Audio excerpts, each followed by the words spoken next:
வழிபாடு உங்களுக்கு எல்லாருக்கும் தெரியும். கருட பகவான் யார்?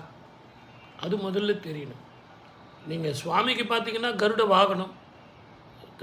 கோவிலில் எங்கே பார்த்தீங்கன்னாலும் நீங்கள் கும்பாபிஷேகம் பண்ணால் அங்கே கருடன் வந்து காட்சி தருவார். அப்போ இறைவனுக்கும் நமக்கும் ஏதோ ஒரு தொடர்பு ஏற்படுத்தி தரக்கூடியவர் கருட பகவான் அப்படின்னு தெரியுது. நாகதோஷங்கள், பித்ரு சாபங்கள் போகிறதுக்கு இந்த நாக தரிசனம் பண்ணால் கூட அந்த நாகத்தினுடைய தாக்கம் போகிறதுக்கு கருட தரிசனம் ரொம்ப முக்கியம். கருட பஞ்சமி, நாக பஞ்சமியாக இருந்தால் கூட கருட பஞ்சமியில் வந்து நீங்கள் இந்த தோஷம் போக்குறதுக்கு சில பரிகாரங்கள் செய்வோம். அப்போ நீங்கள் நல்லா புரிஞ்சுங்க. முதல்ல இந்த கருடன் யாருன்னு தெரிஞ்சுக்கிட்டு இந்த விஷயத்தை நீங்கள் புரிஞ்சுக்கிட்டீங்கன்னா ரொம்ப சுலபமாக நீங்கள் ஜெயிக்கலாம். கஷ்யப்ப முனிவருக்கும் வினதைக்கும் மகனாக பிறந்தவர் தான் இந்த கருட பகவான். கருட அம்சமாக பிறந்தவர் பெரியாழ்வார் அப்படின்னு சாஸ்திரத்தில் சொல்லப்பட்டிருக்கு. கருடனுக்குரிய நட்சத்திரம் என்ன அப்படின்னு கேட்டிங்கன்னா சுவாதி நட்சத்திரம். திதி, இந்த எப்போவுமே திதி வந்து பஞ்சமி திதியாக இருக்கணும். இந்த பஞ்சமி திதியில் சுவாதி நட்சத்திரம் இதெல்லாம் கலந்து வர்ற நேரத்தில் நீங்கள் சுவாமியை வழிபட்டிங்கன்னா, கருட பகவானை வழிபட்டிங்கன்னா உங்களுக்கு மேலான பலன்கள் கிடைக்கும். கருட தரிசனமே உங்களுக்கு ஆரோக்கியத்தை தரும்னு சொல்கிறாங்க. கருடனுடைய அந்த காற்று உங்கள் மீது பட்டாலே பூர்வ ஜென்ம கர்மங்கள் போகும்.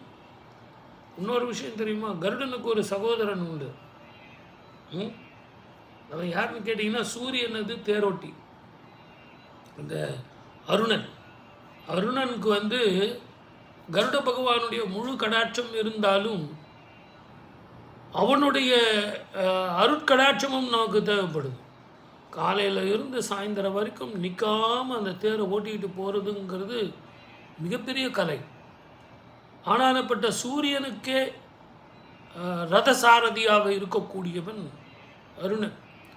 ஆகவே கருடனுடைய அந்த சூட்சுமம் தெரிஞ்சு உங்கள் ஜாதகத்தில் செவ்வாய் தோஷம் இருக்குது, நாகதோஷம் இருக்குது, பித்ரு தோஷம் இருக்குது அப்படின்னா கருட பகவானை வந்து இந்த சுவாதி நட்சத்திரம் வர்ற நாளில் சுவாமியை போய் தரிசனம் பண்ணி பாருங்களேன். ஒரு ரகசியம் சொல்லித்தரேன்.